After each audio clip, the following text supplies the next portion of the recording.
The Business Visibility podcast series is brought to you by my strategy sessions. That's 90 minutes of pure focus on the growth of you and your business. Go to angelarasmus.com/strategy for more information. Inspiration, clarity, confidence, and wholehearted business strategy. Welcome to Your Next Chapter, the podcast especially for women in their 40s and beyond who know that business and personal development go hand in hand. Tune in each week for marketing, mindset, and personal growth strategies, along with inspiring stories from women around the world who are creating new businesses and lives that are personally fulfilling and financially rewarding. If you're looking to create a business and life you love, you're in great company. Let's find out what will unfold in your next chapter. I'm your host, Angela Rasmus, and I'm so delighted that you're here. Hey, I've got a free gift for you. It's a wonderful resource I've created that goes along with this podcast series. If you go to angelarasmus.com/visibility, you'll be able to download the workbook, and it helps you create and implement your own visibility plan. I hope you'll find it really helpful. And now, on with the show. Hello and welcome to another episode of the Your Next Chapter podcast. This is Angela Rasmus, and you've joined me on the series about increasing business visibility. This is all about smart strategies to raise your brand profile so that you can connect with more of your most aligned clients. Not just any clients. We're not talking about making noise out there in the market. We're talking about adding to the conversation to make sure that you connect with those clients that you are most here to serve. And today we have the gorgeous Leanne O'Sullivan, who's going to be sharing her digital strategy insights and expertise with us. Leanne's the founder of the Leanne O Summit School and the co-founder of Big Blue Digital. And she has been fully immersed in all things digital strategy for more than 18 years. So today we're really going to be pulling apart and putting back together again the foundation blocks that you can use in your own business to move through this digital world, because it's such an essential part of the way that we communicate today. Leanne, thank you so much for joining me this morning. You're very welcome. It is my pleasure to be here. Fantastic. Well, when we're talking about visibility, what does it mean to you? What does that mean in terms of the world online today? I suppose it means lots of different things. It's no one thing, and I think that that's a lot, that sort of highlights where a lot of businesses and a lot of professionals can go wrong in the digital space, is that they think that there's only one way or one thing that they need to do, and that means that they've made it or they're out there in internet land. So I don't think that there's any one thing. Rather, I think that there's a combination of elements that all of us should be mindful of and all of us need to consider. Is that going to put me in front of the right kind of people? And I think that that's, what a lot of people need to approach it, that it's a few key tools will get them where their people are hanging out online. So the great reassurance we can hear straight away is that I don't have to do all the things to get visible. No, absolutely don't have to do all the things to get visible. And because often what happens is that we can get really overwhelmed very quickly if we feel we have to do all the things, whatever all the things might be. I think that is the number one thing that I hear from people. And in fact, I often run strategy sessions, which are these 90-minute deep dives with someone to look at, how to focus on their business growth or other areas. And the word that comes up most often in regards to marketing is I'm overwhelmed. There's so many choices, like which are the ones that are right for me? Now, obviously there's offline marketing as well as online, and we're going to dig down into online today, but you've hit it in one. Here I am going, right, I've got to get visible. I've got to connect. I need my audience to see me. Where the heck do I start? Because there's so many options. Absolutely, absolutely. And I always start, when I work with clients on a digital strategy, I always come at it from, first of all, they need to tell me what your business goals are. Let's understand together who are your ideal clients and think about what your actual resources to make a plan happen. So there's no point developing this plan if there's only one person in the business capable of doing that. You need to be realistic. You need to think about, what's my end goal? And I don't know that enough people think about that. What's the end goal? And then who am I trying to speak to? And when you're clear on those things and you understand your resourcing, then you can start to think about, righto, this is the digital ecosystem, or this is the digital ecosystem according to Leanne. I think that we have web elements, we have social elements, we have content marketing elements, and we have search elements. And there's a bunch of elements in each area, but we don't need to do every single one. But we do need to have at least one thing from each of those elements in place to help us achieve our business goals. Oh, and that idea when you're talking about a digital ecosystem, but starting it with the end in mind, which is one of, the most logical things for us to do. But I think you're absolutely right, is that I see a lot of people go straight into tactics.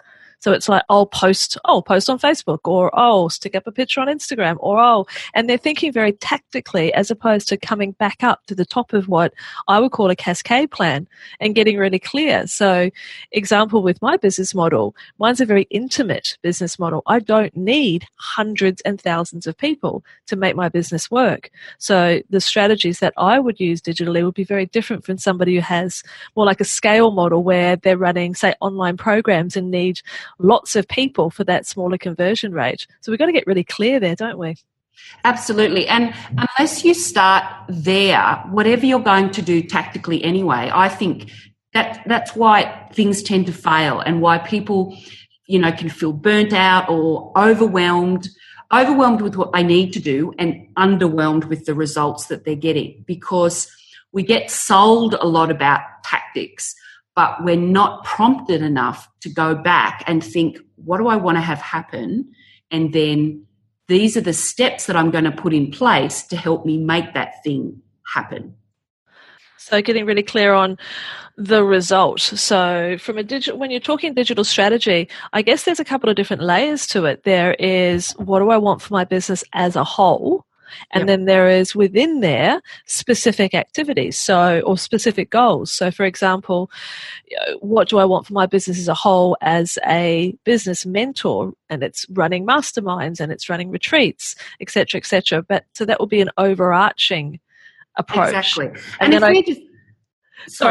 that's okay. Then I come down to, okay, but right now I'm looking to fill this retreat or fill this particular mastermind. So there's two levels, I guess, from that perspective. There is. And then once you know what that is, like if we just continue perhaps talking about your business as an example, or where you have that intimate model, that you may have an event or an activity that you are ultimately working towards getting bums on seats to, or selling 10 of them, or whatever it might be. So if we were to think about the ecosystem model and we look at web, well, inside the web space, there's more things than just, say, a website, which everybody thinks, oh, yeah, I need to have a website. But then there's some other things in that web space that all businesses need to consider. Have I got email marketing enabled so that I'm always focusing on bringing people into my world? Is it easy for them to sign up? So that's one of the elements in the web space. With your website, is it easy for people on phones to fill in forms and buy products and give you the information that you want? If it's not easy on a phone, then we're already discounting some of our market. Have we got a blog in place so that we can tell people, and tell, most importantly, Google, if you like, about our thing? And also then we get to one of the overlooked areas, I think, for many professional services firms or small businesses. They don't realise that they need to have landing pages as part of their website. They need to be focusing energy and attention to this thing that they want to promote or that they want to sell. So if we think about traditional marketing and having a campaign, having a radio ad or having a TV ad, that's to drive people to one specific thing, whatever it might be. That same thinking comes into the digital space where we need landing pages. So we need to make sure that that is an element that we consider at our website. If you want people to come to a retreat in your business, then you have a page that specifically is all about, here's my retreat and this is where you buy, this is where you get the information, and this is where you sign up to book in, or something like that. And too often when we have a business, that element in the web area is often missing. So we focus on telling all of our messages to everybody and we have everything in there, but we neglect to have that one simple page that is 100% focused on that key message for our business. And I think that's a big one for people to realise. I think that's enormous. And what you've just spoken about there, and there's two parts that I've picked up on. One is the reassurance that a lot of pieces you may already have enabled in your digital strategy. You may have a website, an email marketing campaign. You may have a blog. You may have a landing page. So you can actually go, okay, I can build from here. But a couple of other ones that were in there is the one about checking that your site works well on a phone. I was so guilty of that when I was running a tele summit, says, my goodness, going back about 3 years. And I asked my sister, will you just register so I can make sure the whole process is working properly? And she was walking around town on her mobile. She's saying, I can't. I'm saying, what do you mean you can't? It's on this page and there's the sign up form. Just do it. And she's like, I can't get to the form. And I was flabbergasted because I had not gone and checked it on a mobile myself. So I never make that mistake any longer. But coming to the landing pages concept. Now, this may just be me, but in my own head, I had a landing page defined as, well, that's where you send people to opt in. Like I saw it as an opt-in page, a promotional page, as opposed to what I'm hearing and makes perfect sense is that for each specific service that we are promoting or sharing, that it needs its own page. So we don't want a services page that just has a summary of the different things that we do. We really, it sounds to me as though we should be having, if you provide A, B, and C services, perhaps you've got one page that gives a brief summary, but then you click through to a more detailed page about that particular service, and that's considered a landing page as well, yes? Yes, it would be. And especially that Google would like, when you think about landing pages like that, we want to make sure that we're going deep into the explanations about whatever that offer might be. Because if we want Google to rank us well, they can't be getting confused. Google can't be getting confused about what this page is specifically about. So if I often use examples where I'm like a fruit seller and I've got a page that's all about oranges and a page that's all about apples and a page that's all about bananas.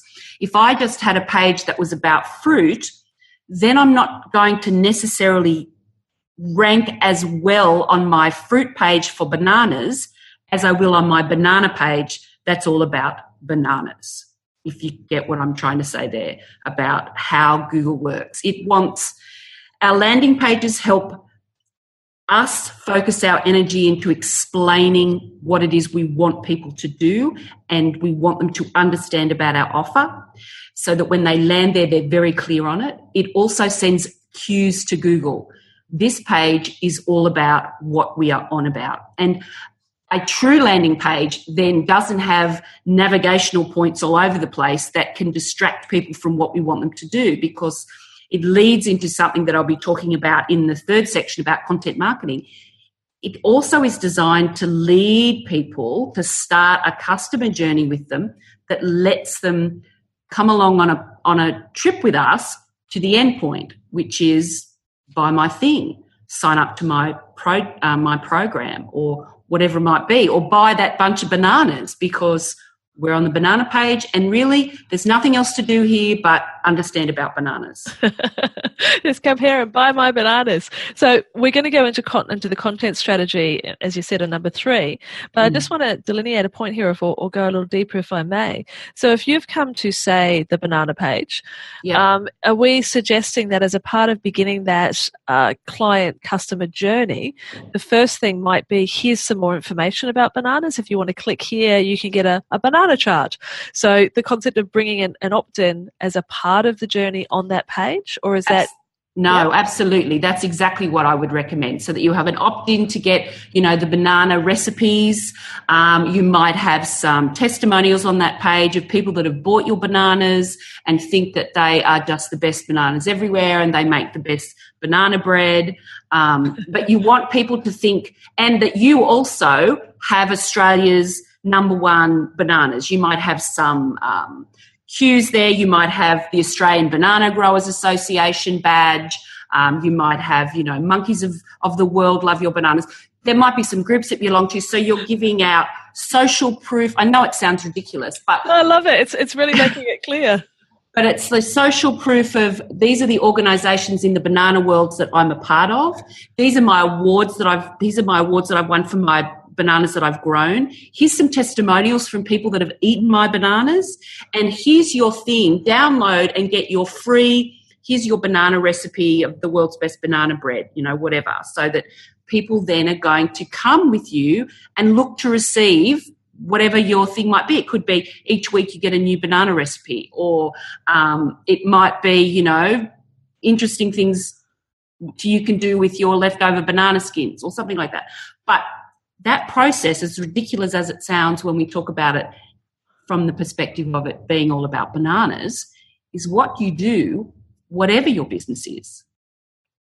And so that, again, if I'm thinking of what we commonly see, which is, say, an ad on Facebook, come and get this thing, whatever this thing is, like the particular opt-in that someone's created, and that triggers autoresponders, etc. But I've always seen that as part of, I've come to a landing page about that thing and that thing only. So we're actually seeing that there's a split here. I'm learning as we're going here that if I was promoting, say, a retreat, when you come to the retreat page, even though it's not a true landing page in terms of all you can do on that page is get this thing, it's not just a very short resource page.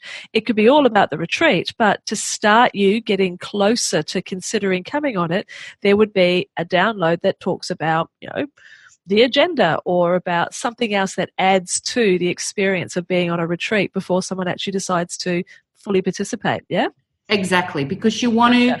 Not everybody's going to come to you. Some people are going to come to you and they're hot. They know all about you and they're ready to buy. Some people are going to come to you and they're cold. And if we think about a landing page as somewhere where we send those cold people, whether it's from an ad or whether they've Googled it and they've landed on it through good search engine optimization, or we've got other methods where we're sending them there, they could be completely cold. And Facebook ads are a great way of making this happen. But they want to know more. We've got the right people. We've sparked an interest. The right people are coming on. The eyes are there, but we should realise that not everybody's going to buy your thing the first time they come in contact with you.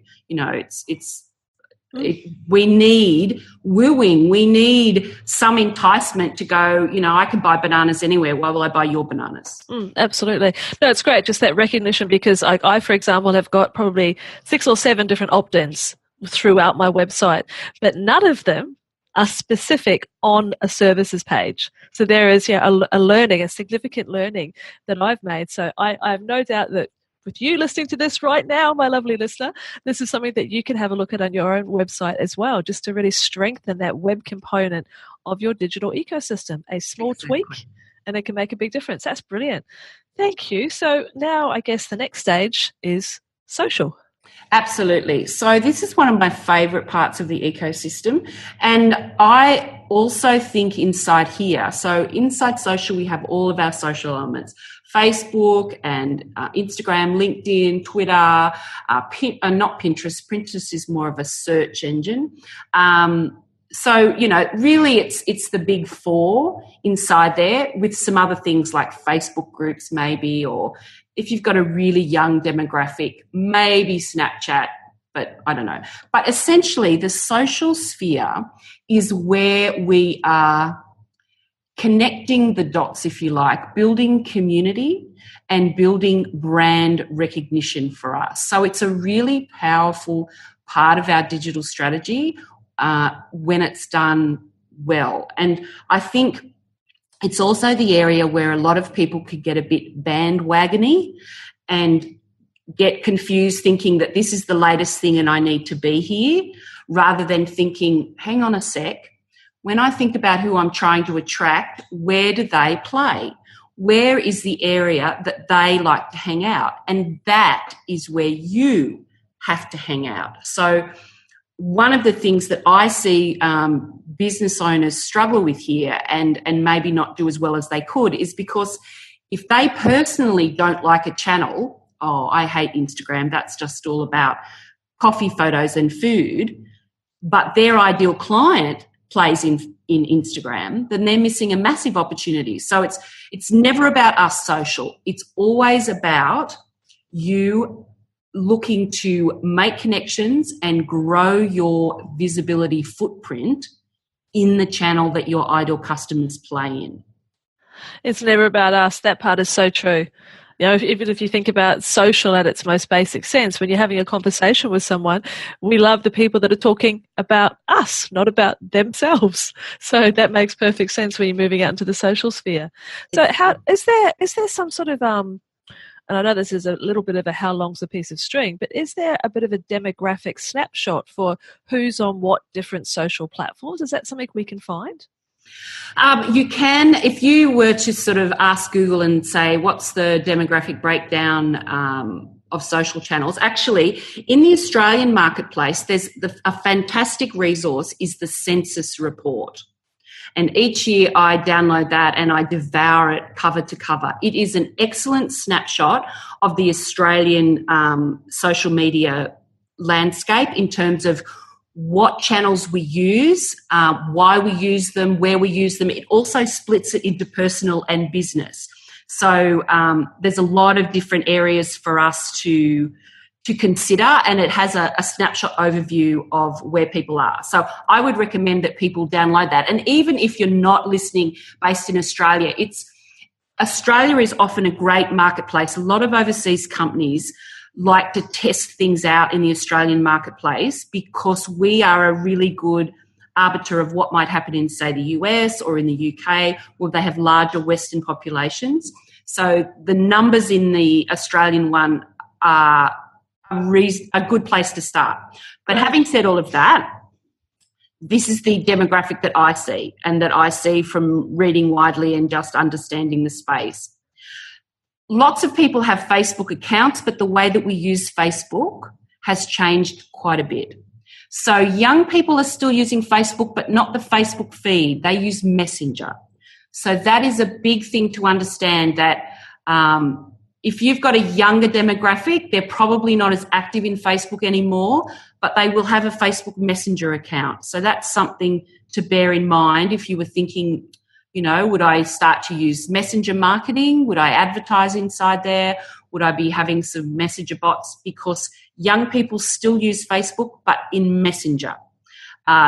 Inside Facebook, a lot of things are happening in groups, particularly in the States, but in a lot of, in our Australian marketplace, groups are great to build community, but hard to maintain. So that's something that would be a hard call for a business to say, hey, I'm just going to set up a group. Maybe not. If your demographic is, say, middle-aged women and middle-aged men, then you are very safe to consider Facebook as being your place to play. If you are an Instagram business, so if you've got a business that has highly visual products, then Instagram really is a channel that I think a lot of people are in, and Instagram is becoming becoming older, sorry. So maybe 5 years ago, if your target demographic was women 40 plus, I wouldn't necessarily have thought many of your customer base would have been there, but Instagram is slowly moving and pushing into those older demographics because it's quite an easy to use platform. And people find that they can find more of their people inside there because of great use of hashtags, for example. So it still is more a younger demographic, but it is becoming a bit older. If you are in B2B, then you should absolutely be in LinkedIn, because LinkedIn has suddenly remembered it's a social, well, not suddenly, maybe in the last 18 months to 2 years, it's remembered, hey, we're a social media channel, first and foremost. So it's a great place there to build your profile, to grow visibility for your target audience if you're in the B2B space. I would 100% recommend upping your LinkedIn game if you're currently not very active there, and focusing on building those one-on-one connections that can help grow your business.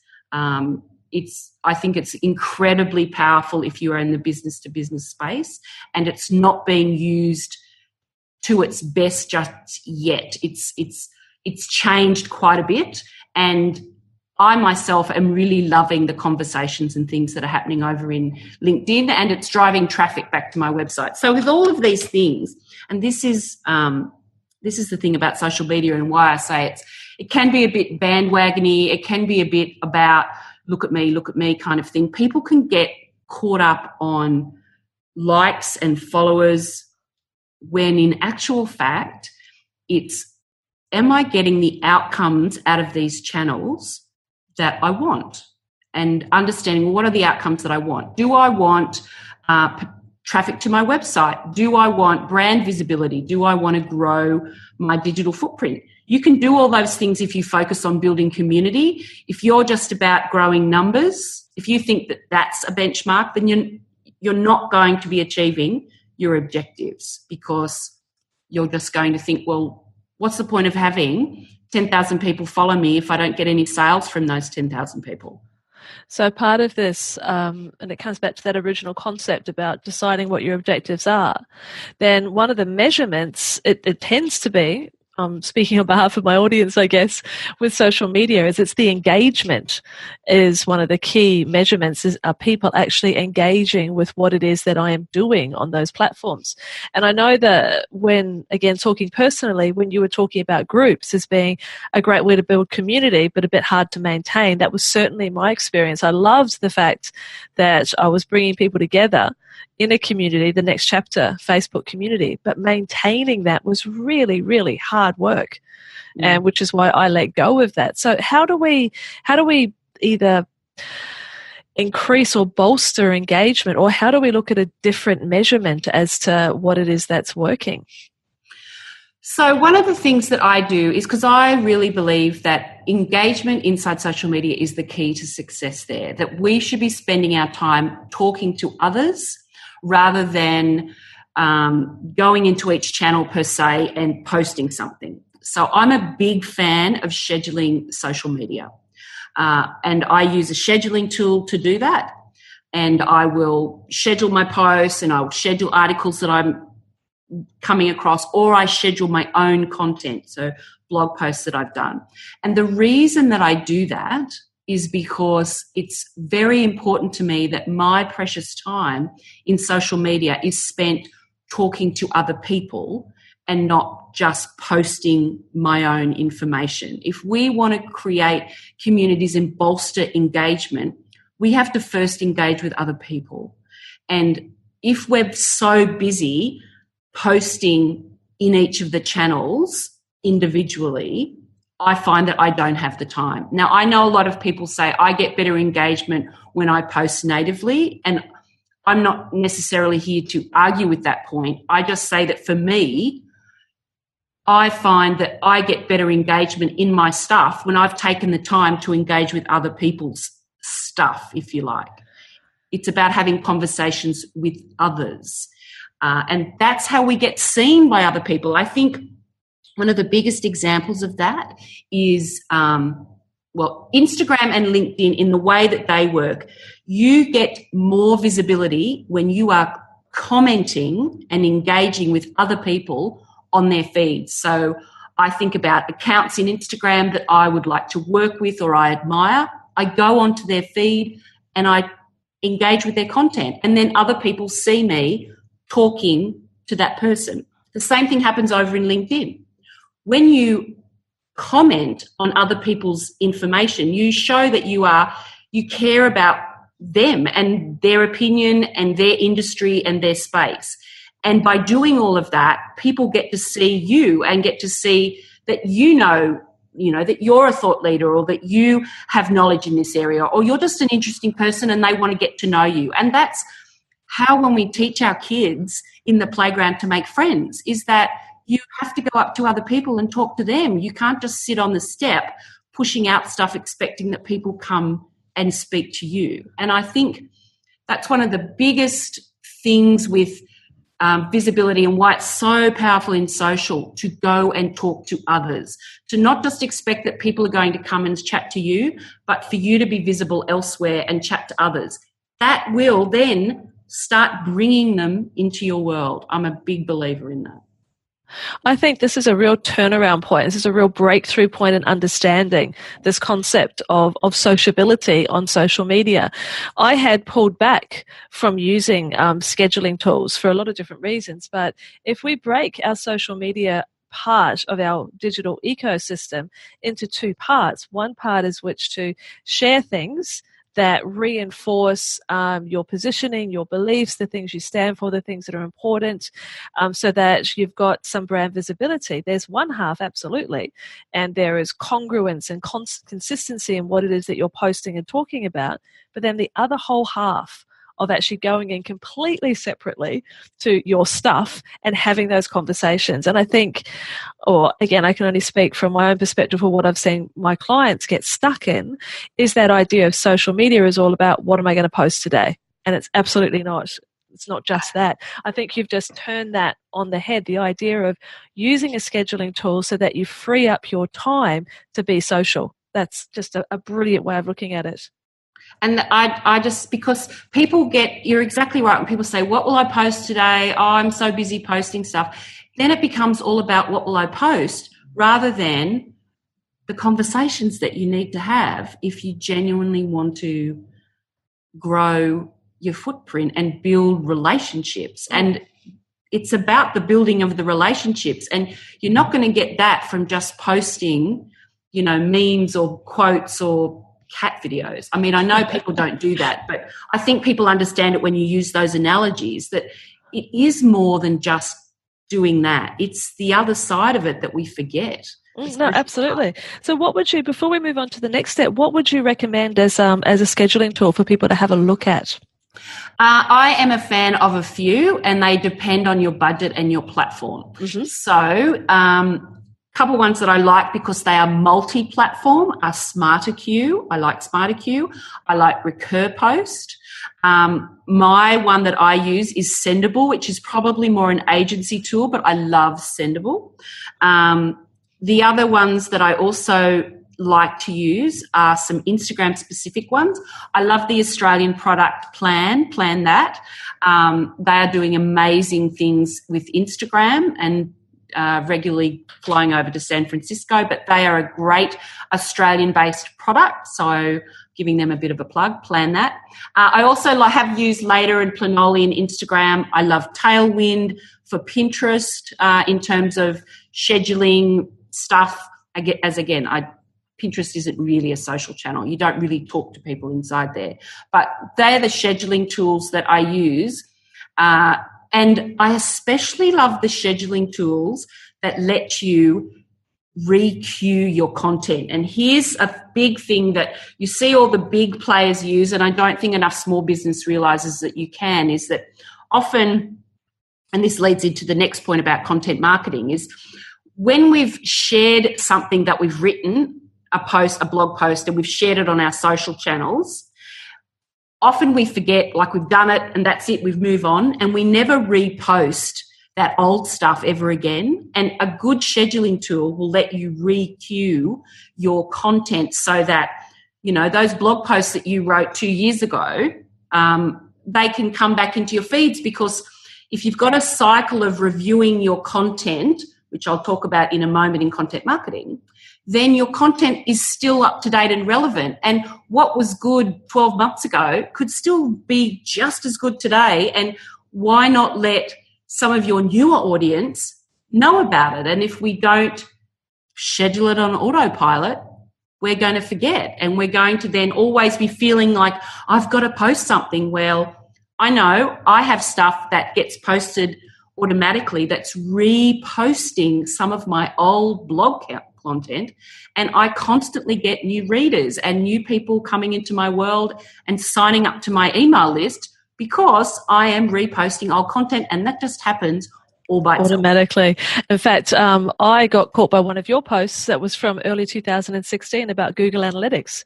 And It was just as relevant absolutely today. So another breakthrough point is just because you've used it once doesn't mean that that's it. It's past its use by date. We can go back in and reshare, which is of brilliant. course not. And all the big, like, this is what big business does. This is what big marketers do, because they know that content should be, obviously we review it because you don't want to be pushing stuff out that's no longer updated, but Google loves it. Posts that have longevity, posts that get updated because you've got new information to hand, or you're putting a fresh spin on an old piece of information. You just update it, and then because you've got those blog posts just sitting in a queuing system, they're just going to go out by themselves, happily on their own. But everybody, new people get the benefit of it. Google loves it. It's a win-win for everyone. That is perfect. And that, again, is taking a little bit of that overwhelm away, because create it once, use it forever. Exactly. So let's move on to that fourth pillar about creating content. Okay, so content marketing, I say, is the fuel that's going to be driving your business success in the online space. So it is something that businesses need to do, and getting structured about content is where the real power of it comes. And I think this is often where people sort of become overwhelmed. It can fall by the wayside. If we just break it down into a few key areas. So in content marketing, I have things like your email marketing series or your email marketing information. So making sure that you've got a program or a cycle of sending out email newsletters regularly.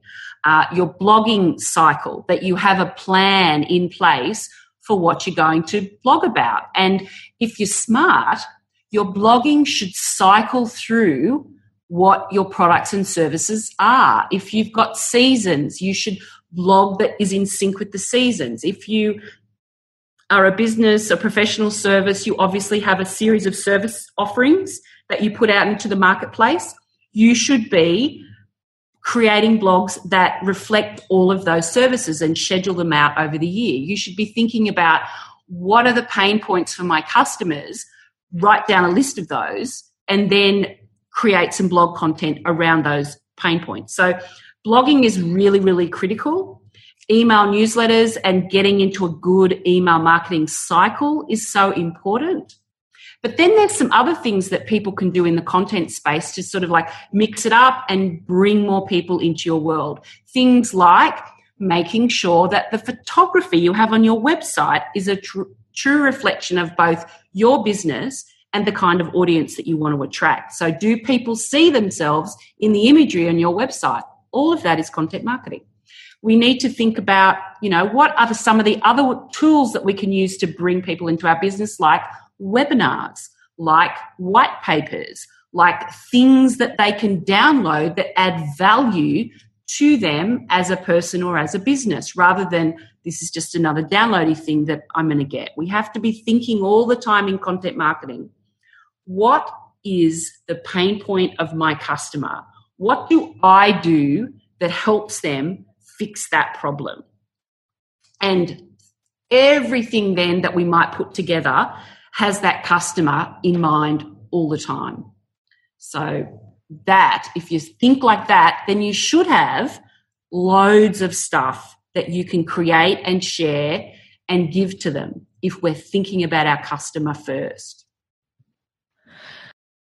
Absolutely. And I think part of this that you're talking about is moving us out of the overwhelm, is perhaps you're talking about getting systems in place so that we can create this stuff.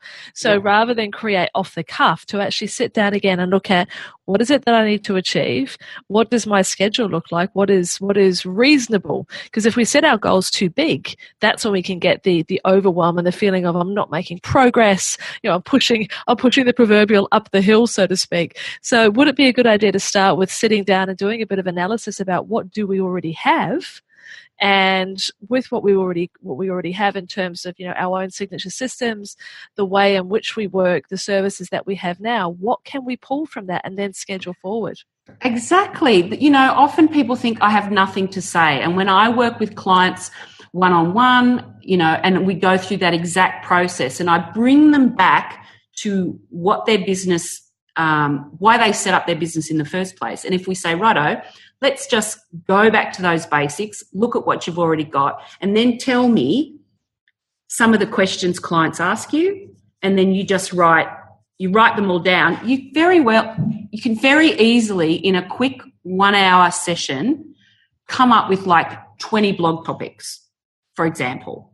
And then I say to them, that's fantastic. You've effectively got half a year's worth of content. And they look at me and I go, yeah, that's it. That's all you need to do. Because we shouldn't, sometimes I think people think you've got to, you know, churn out all this information.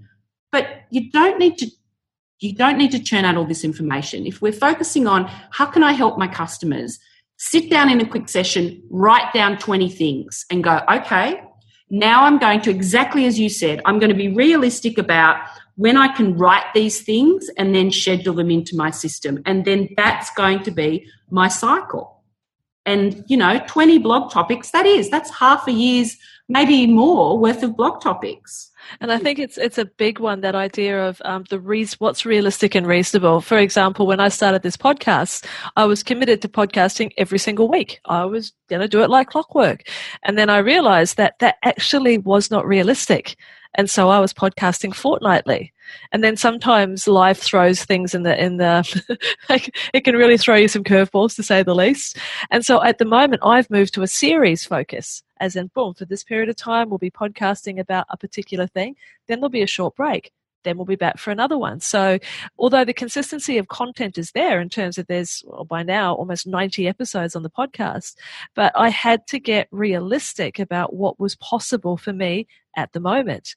Yeah. And I think we've almost got this gold standard of, well, this is the way I'm supposed to create content. And if I don't live up to creating something every week, whether it be posting on social or creating content that is going to be around for longer on our blog, etc., then we can actually start beating ourselves up. And then you start this cycle, which isn't good. Yeah, exactly. So there's a couple of things that I always recommend in this space to help with that feeling of overwhelm and feeling like you've burdened yourself with all this work. So the first one of them is when you've, you know, brainstormed a bunch of topics, for example, this is about, you know, writing content for a blog. It's been proven that if you give yourself an opportunity to say, right, in my calendar, I'm going to spend this morning writing however much I can write. So what happens is that you start to get yourself in the zone, you start to get flow, and you can write faster. And if you say, I'm just going to write what I can write up until 12 o'clock and then that's it, and then I'll finish and I'm going to schedule that I'm going to edit my blog posts on another day. Because I think some of the things that we can do in the content marketing space is that we can be over critical of our own writing. We just think it has to be perfect and we edit while we write rather than writing all in one go in a big session, smashing it out. And then the next day, now I'm just going to come in, tweak a few edits and schedule them. And I think particularly with women, we tend to be very critical of ourselves, and so we tend to be critical of our writing, when in actual fact, you're a bloody expert in your business. You know stuff. That's why you have a business. So, you know, if you can't do it and you can afford to get a content writer, get them to interview you. You still know lots of stuff. If you're that hung up on your writing, get somebody to interview you and write it. Otherwise, do it in a big session, write in bulk, no editing, come back the next day. So that is a really, really important tip. And in fact, another guest on this particular visibility series, Sean D'Souza from Psychotactics, is talking specifically about article writing. And I'm involved in his article writing program because that was a goal this year, to become a better writer. And he absolutely agrees. Do not edit as you go, because that inner critic will start to tell you exactly what she or he thinks of your writing. Yep, and it's so, like, I know from personal experience that when I do that, I write better, I write more in sync. absolutely works. So that's one little thing. The other thing in content marketing area that I'm a big fan, in fact, massive fan of this, and it comes from my belief that scheduling content in social media is the way to go, is that I also have some marketing automations in my business. So what that means is, let's just say someone signed up to my newsletter and they get my free thing, whatever it might be, whatever that topic is. So when I create a sign up here and get something, or sign up here, I never have just one email as part of that approach. I always build a little sequence into the email communication, so that the first email they get is, thanks for signing up for my thing. And then I let them know, I've just got a couple of emails I'm going to send you that just let you know a little bit more about me, my experience, my background, and what I do, basically. So they know straight off the bat I get a couple of emails. And then, so because it's also known that when people sign up for your email newsletter, they're most interested in you. You've got a unique opportunity right then and there to build a relationship with them, because they've discovered you and they're interested enough to sign up for your thing. So don't ever just have the one email that, here's your thing, thanks for that. I build in a sequence that has a little, hey, this is my background, this is what I do, this is what I've been doing for 18 years. I communicate with people like this. Then I follow it up with, hey, these are the things that I blog about, this is the information that I share, and here's a little snippet of my top 5 blogs over the last whatever. So I always have a welcome sequence when they sign up. But then when people are in my universe, what I also do is, they're on my email list. If they've gone to a page of my website and they've read some content, my email marketing system can actually track that. And depending on what the page might be, what it might be about, I can flick them another email automatically that says, I just happened to notice that you were reading my page about this. Don't hesitate. Here's a little tool that I've created that will help you, cement this information. Now, some people might go, that's a bit big brotherish, but I prefer to think of it as helping people on the customer journey, because they're already in my list. It's not just random people out there.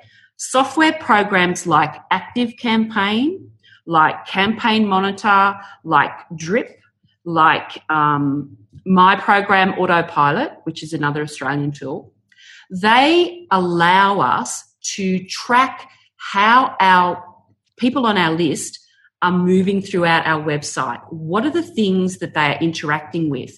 And we can then send them helpful information as part of that process. Think of it as extending the abandoned cart emails you might get when you've gone to a website and you've put things in your cart and you've disappeared. And then, 24 hours later, Bird's Nest sends you an email saying, hey, Leanne, what about those red shoes? Are you sure you don't want to get them?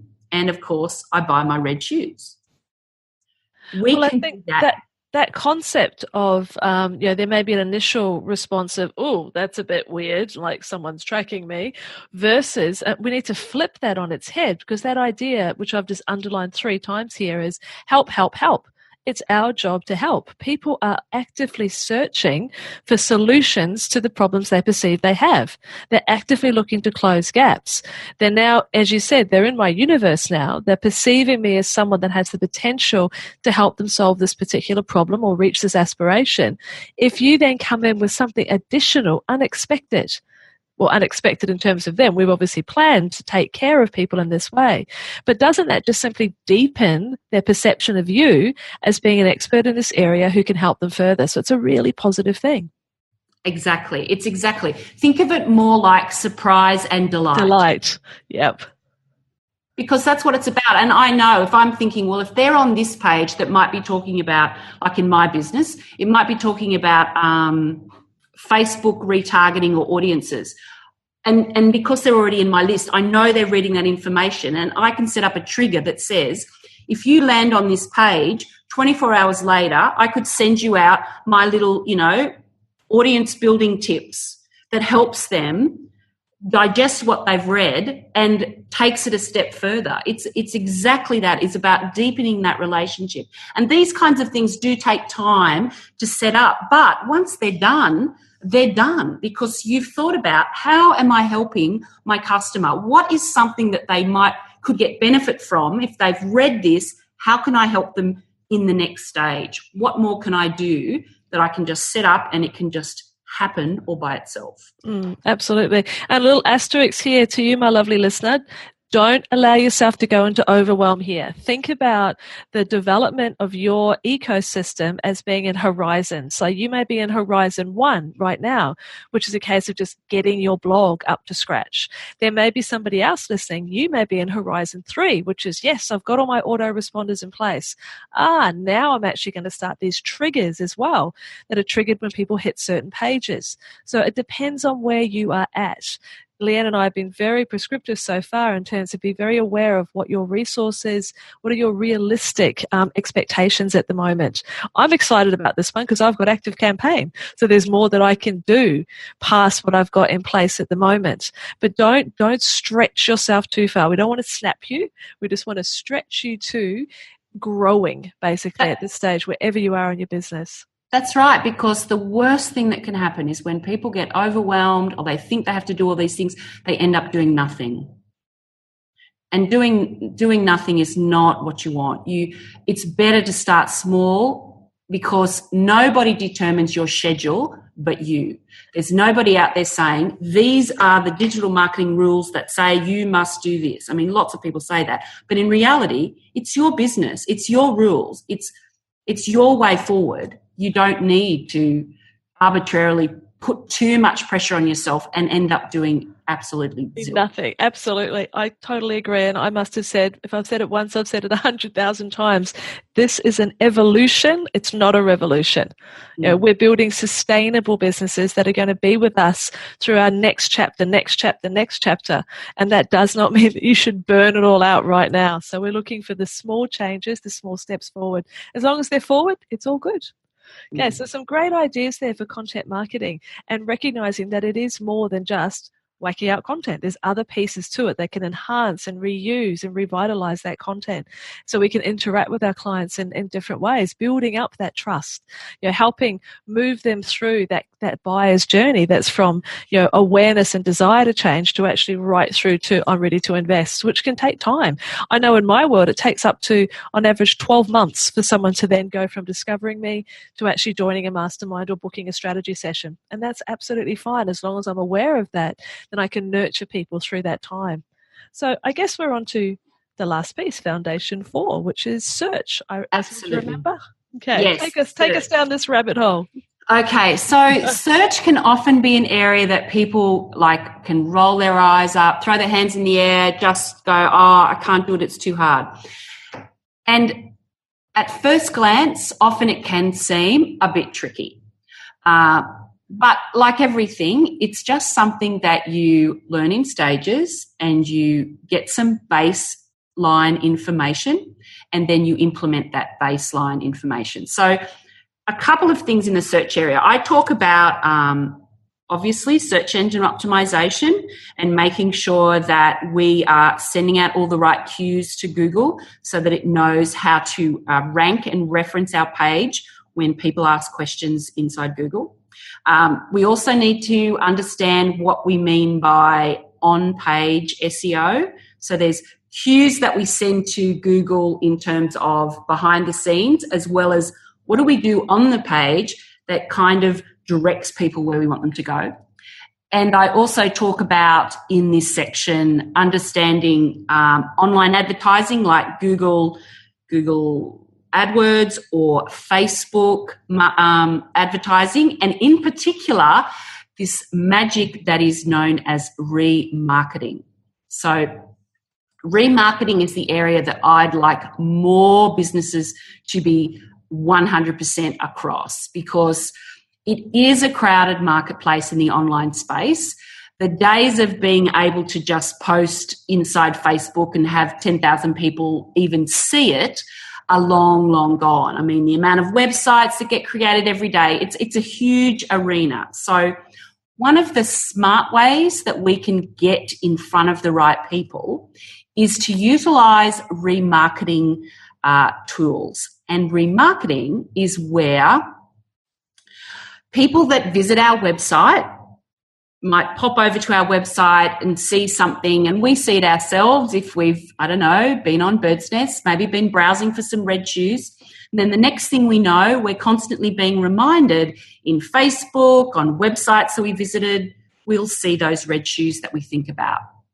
And that tends to happen because either people have got remarketing set up in Google AdWords, or people have enabled remarketing inside the Facebook universe. So my big ninja tip here is to make sure that your business has both remarketing in Google Analytics enabled as well as the Facebook pixel embedded in your website, so that you can start building up an audience of people that have come into your world. And when it comes time to nudge them in the right direction to buy from you, you will be putting ads out and they will see those targeted ads. Because if we think about audiences and we think, okay, well, I've got the best audiences are people that really know us and understand us and are closely aligned to us. They'd be hot. And then we'd have the warm audiences where people are, you know, weighing up, mulling over whether they'll work with us. And then we have cold audiences where they've never heard of us. We're right at the beginning of the journey. If we want people to buy from us, obviously we want to get the warm people into the hot phase and sell to those people, rather than putting all our energy trying to sell to people that have never heard from us ever in the past. So retargeting lets us put money into online advertising and get our message in front of the most aligned, keen to buy audiences. And I love retargeting because of that. I can hear that. I can hear the passion around retargeting. And I do remember, if I go back a few years now, and there was a particular web company that I was in contact with that had been referred to me, and I was sort of checking them out. And then suddenly they were everywhere. It's like, oh my goodness. I didn't know what retargeting was back then. It was about 5 years ago. And it was like, they must be huge. But I was thinking in old school media, because that was my background from years and years ago, they must have a massive advertising budget because they're everywhere. And therefore, if they've got a big budget, they must be a significant company. They must be trustworthy. It was really interesting where my head went. But I understand now that, yes, we do need to have some money put aside for a digital marketing budget, but it doesn't have to be huge, because we can be very targeted in who it is and what it is that we want to achieve. Yeah, absolutely. And I only work with smaller businesses that don't have massive advertising budgets, but we get smart with where we put our ads. And if we maximize those opportunities by only targeting people that have already come into contact with us, or the next best audience, and this is where Facebook advertising I think is very, very superior, is that if we think about, you know, let's just say we want to get more people to come to our event. So we could create an audience inside Facebook of all the people that have previously attended our past events. And then we'd say to Facebook, okay, Facebook, find me people that look just like them, that act and behave inside Facebook in the same way that these people do. And Facebook goes off and finds those people, and that's where we win with our advertising spend, because we get in front of people that are very close to the people that already know us, so they're going to behave in the same way, they're going to be interested in the same things.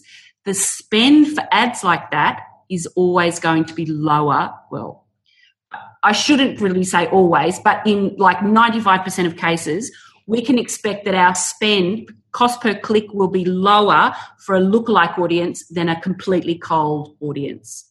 And I think that's where remarketing and understanding how we can use these tools to our advantage is so powerful for business. That if we build up an audience of people and then we find similar audiences, we're then going to be able to have a small spend but reach the right people. It's an incredibly powerful concept for small business, and I don't believe enough businesses are taking advantage of that. So there is a huge takeaway here. And every one of these foundation points that we've been looking at in this digital ecosystem, every one you've introduced a huge takeaway. Yeah, things are very specific things for us to take action on. Now, I know we've only very briefly touched and actually mentioned search engine optimization, but that's okay. There's another episode with Kate Toon where we really dig down into that. It's your ability to show us these pieces, these 4 essential pieces that make up an ecosystem, which has huge value here, and recognizing that it's doable. It is doable if you don't try and do, as we said at the beginning, all the things. No, you can't do all the things. You cannot do all the things. So with retargeting, with the remarketing, if you were going to say, here's a place to start, am I right in thinking that you might even have a blog post about this?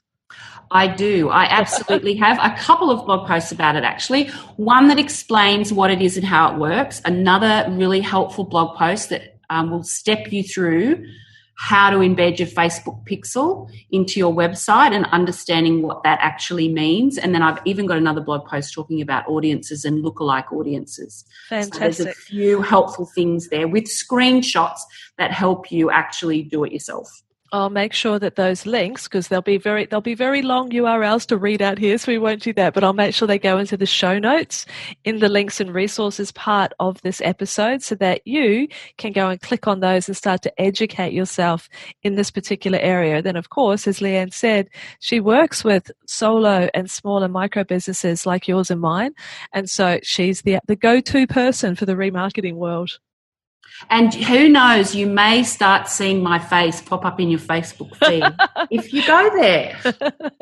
I suspect that may be true. So, Leanne, we've had this wonderful conversation as we're drawing to a close here about, as I said, these 4 foundational pieces. If I am sitting here now going, right, I reckon I can tackle this digital strategy thing, I'm going to start becoming more visible by investing in these areas. How would you recommend to an individual listening, here's the way to start? Ooh, okay. So I think, like any good building, make sure that your web foundations are in place. So my big one would be double check that on a mobile, all your actionable steps are easy for people to do, and rethink whether you've got a landing page in place to drive specific traffic to, and have a look at each of your services pages and see if they're in depth enough. So that would be in the web space, really important, and I think probably a good place for people to start. Then the second thing that I'd probably think that you'd need to do is take a step back from your social media and think about how much engaging am I actually doing in my customers' playgrounds. Where do they hang out? And then think about how much engaging you're doing over in there with them, rather than always thinking about creating content, which is obviously very important. But I think have a think about how much engagement you're doing. That would be what I would do, irrespective of platform. In the content marketing area, rather than thinking it's so big and it's really massive, my suggestion would be Friday afternoon, get yourself a glass of wine, set aside a couple of hours, brainstorm a whole bunch of blog topics. Then maybe categorize them into groups, and then set that into your calendar to think, I'm going to write 2 this month, and maybe 2, whatever it might work for you, but give yourself the space to create something and be relaxed when you do it. That will help. The wine will help with the overwhelm, I think. You might get a bit more creative. And finally, in the search area, get that Facebook pixel embedded. If you do nothing else today, figure out, read, research, ask Angela, ask me, but get your Facebook pixel embedded so that you can start to build up an audience of the right kind of people, of those people most closely aligned with you, so that you can use that to retarget to them in the future, or find more people like those really key people that are already connecting to you. Fantastic. Those are 4 really, really clear steps to take. Well, where do we go and find you in this big wide world? Again, we'll make sure these links are on the page, but just for someone who's listening right now and is feeling inspired to take action and connect with you, where can that happen best? They can pop over to leanneO.com. LeanneO.com. We'll put that into your memory banks. Leanne, thank you so much for spending this time. You have been, exactly as I anticipated, a wealth of insight and expertise, but you've broken it down so that we can take action. So really appreciate your time. My pleasure. It is always lovely to chat to you, Angela. Gorgeous. And you, my lovely listener, I hope that you can pause and listen to this episode again and again if you need to. What I'm wanting for you more than anything is to recognize that a digital strategy, a digital ecosystem, when you first hear the words, that can be feeling a little overwhelming. But when you break it down into those 4 foundational pieces that Leanne has walked us through so comprehensively, you'll see that when you're realistic in 2 ways, when you get clear on the goals, what are you trying to achieve? It's not about just being on social or about just creating content. It is getting visible so that your most aligned clients are attracted to and resonate with you. Even a small step in each one of those 4 areas, if they're congruent and connected, will make an enormous difference in the way that you are found, seen and found and positioned online. You can do this. People need to find you. They need to hear what it is that you are here to contribute. And a digital strategy, a simple digital strategy, will go a long way towards connecting you with those clients. So go forth and take some action. Take aligned action that makes sure that it takes into consideration the time that you have so that you don't fall into that overwhelm category ever again. And of course, start remarketing, because it sounds like the thing that we all need to do to really connect with those clients. So thank you so much for taking your time to pause and listen to this episode today. We are right in the midst of the visibility series, and there's several other fantastic conversations to come to really help you raise your visibility so those clients can find you. Have a wonderful day, and I'll be back talking with you again really soon. Take care. Thanks for listening to the Your Next Chapter podcast. If you've enjoyed this episode, please let me know. Pop over to angelaraspas.com to subscribe to the show and leave a review. And whilst you're there, you can also enjoy valuable free resources, including show notes and downloads, along with the Next Chapter community, where you can connect with other wholehearted women on the same journey as you. We'd love to welcome and support you as your next chapter unfolds. See you next time.